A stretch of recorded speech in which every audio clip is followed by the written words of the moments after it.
આપ જોઈ રહ્યા છો spark today news. Ramdas Athawale સતત ત્રીજી વખત મહારાષ્ટ્રમાંથી સાંસદ બન્યા છે. આજે અમદાવાદના ગેસ્ટ હાઉસ ખાતે તેઓનું સન્માન કરવામાં આવ્યું છે. મોદીજીના નેતૃત્વમાં મને ત્રીજી વખત સાંસદ બનવાનો મોકો મળ્યો છે તેવી એક માહિતી સામે આવી છે. ભાજપ સરકારના શાસનમાં દેશમાં ઘણા સુધારો આવ્યા છે. હાઈવે સારા બનવા લાગ્યા છે. લગભગ 80 કરોડ ગરીબોને મફત અનાજ પણ આપવામાં આવી રહ્યું છે. આજે અમદાવાદ આવીશ અને પાર્ટીના સભ્યો સાથે ભવિષ્યના કાર્યક્રમ વિશે વાતચીત કરીશ તેવું રામદાસ આઠવલે જણાવ્યું છે. तो मैं मतलब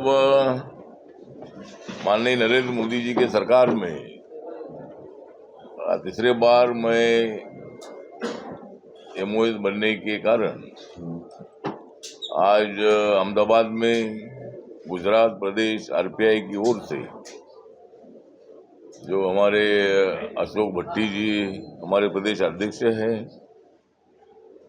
हमारे जतिन भुट्टा जी हमारे यहाँ के इंचार्ज हैं, शैलेश शुक्ला जी हैं और हमारे और कौन बैठे हैं, लीलाबेन वाघेला जी हमारे महिला विंग के अध्यक्षा है और भी कई कार्यकर्ताओं की ओर से आज यहाँ मेरा सम्मान रखा है। और सम्मान रखने की आवश्यकता नहीं है क्योंकि मैं एक सोशल वर्कर हूँ, कार्यकर्ता हूँ, दलित पैंथर के मूवमेंट से मैं आया हूँ। लेकिन ये सम्मान नहीं, लेकिन हमारे सभी स्टेट के कार्यकर्ताओं को मिलना और उनको आगे हमें क्या करना है उसके संबंध में जानकारी देने के लिए आज का सम्मेलन है। उसमें मेरा सत्कार होगा अलग बात है, लेकिन नरेंद्र मोदी जी के नेतृत्व में हमें बहुत ही अच्छी सफलता मिली है। माननीय नरेंद्र मोदी जी ने 400 पार का नारा इसलिए दिया था कि 2019 के चुनाव में बीजेपी को 303 सीटें थी, एनडीए को 329 सीटें थी। तो देश विकास की दिशा से आगे बढ़ रहा है। रोड नए नए बन रहे हैं, नए हाईवे बन रहे हैं, रेल में काफी सुधार हो रहा है, एयरपोर्टों में काफी सुधार हो रहा है। आम आदमी को 80 करोड़ लोगों को अभी तक मतलब फ्री में अनाज देने का काम भी चल रहा है। किसानों के खाते में या किसानों के लिए भी काफी बजट दिया जा रहा है। और जो मेरा मंत्रालय है, मेरा मंत्रालय सोशल जस्टिस एंड एम्पावरमेंट, ये बाकी मंत्रालय तो इम्पोर्टेंट है ही है, लेकिन मेरा मंत्रालय बहुत ही ज्यादा महत्वपूर्ण है। और इस मंत्रालय के अंतर्गत शेड्यूल कास्ट के लोग आते हैं, डीएनटी आते हैं, ओबीसी आते हैं, सीनियर सिटीजन आते हैं, दिव्यांगजन आते हैं, ट्रांसजेंडर आते हैं, अनाथ लोग आते हैं। वैसे कई लोगों को न्याय देने के लिए, सामाजिक न्याय देने के लिए और आर्थिक न्याय देने के लिए मेरा मंत्रालय है।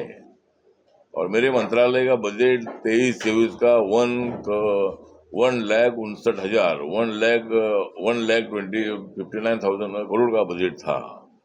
इस वर्ष का बजट भी अभी 23 तारीख को आएगा।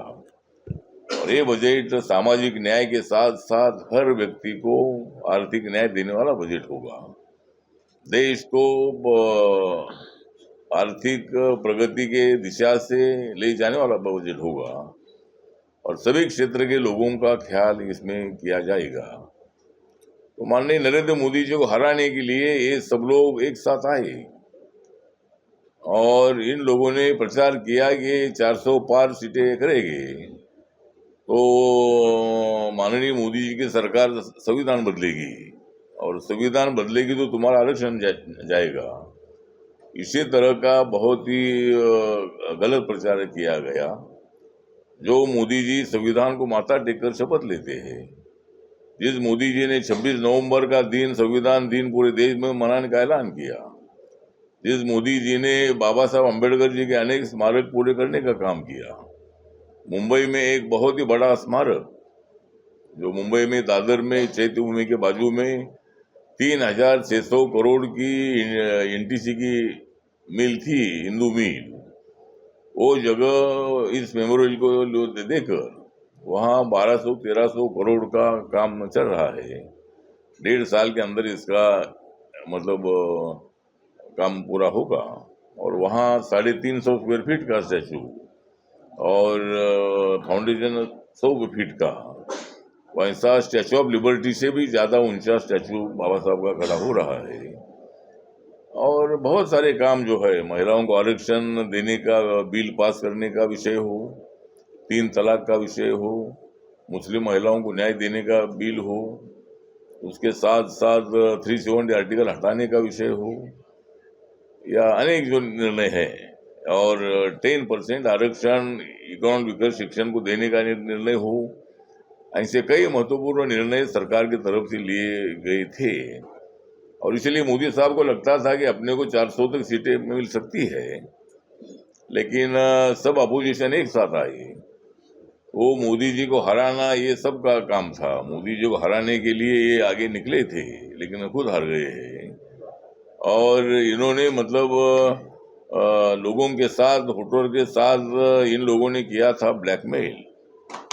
राहुल गांधी जी ने वोटर के साथ किया था ब्लैकमेल, तो भी ये सत्ता लाने में हो गए फेल। मतलब सत्ता लाने में फेल हो गए हैं। हमारे पास क्लियर मेजॉरिटी है, 292 सीटें हमारे पास हैं। और चंद्रबाबू नायडू हो या नीतीश कुमार हो, कोई हमसे जाने वाले नहीं है। हमारी सरकार 5 साल तक 5 साल का कार्य पूरा करेगी। और नरेंद्र मोदी जी प्रधानमंत्री के नाते और भी बहुत बड़े निर्णय लेंगे। अभी 3 करोड़ लोगों को मकान का, गरीबों को शौचालय के साथ पक्का मकान देने के लिए बजट पास किया है। 20,000 करोड़ रुपया किसानों के खाते में डाल दिया है। और भी कई निर्णय होने वाले हैं। तो मुझे लगता है कि हमारी सरकार 5 साल तक चलेगी, और 5 साल के बाद और भी 5 साल हमारी सरकार आएगी। और विरोधी दल के लोगों में मतलब एक अहंकार बन गया है। विरोधी दल के लोगों में मतलब ये ज़्यादा, कांग्रेस पार्टी को जो 99 सीटें मिली है, वो सीटें बीजेपी को 240 सीटें है।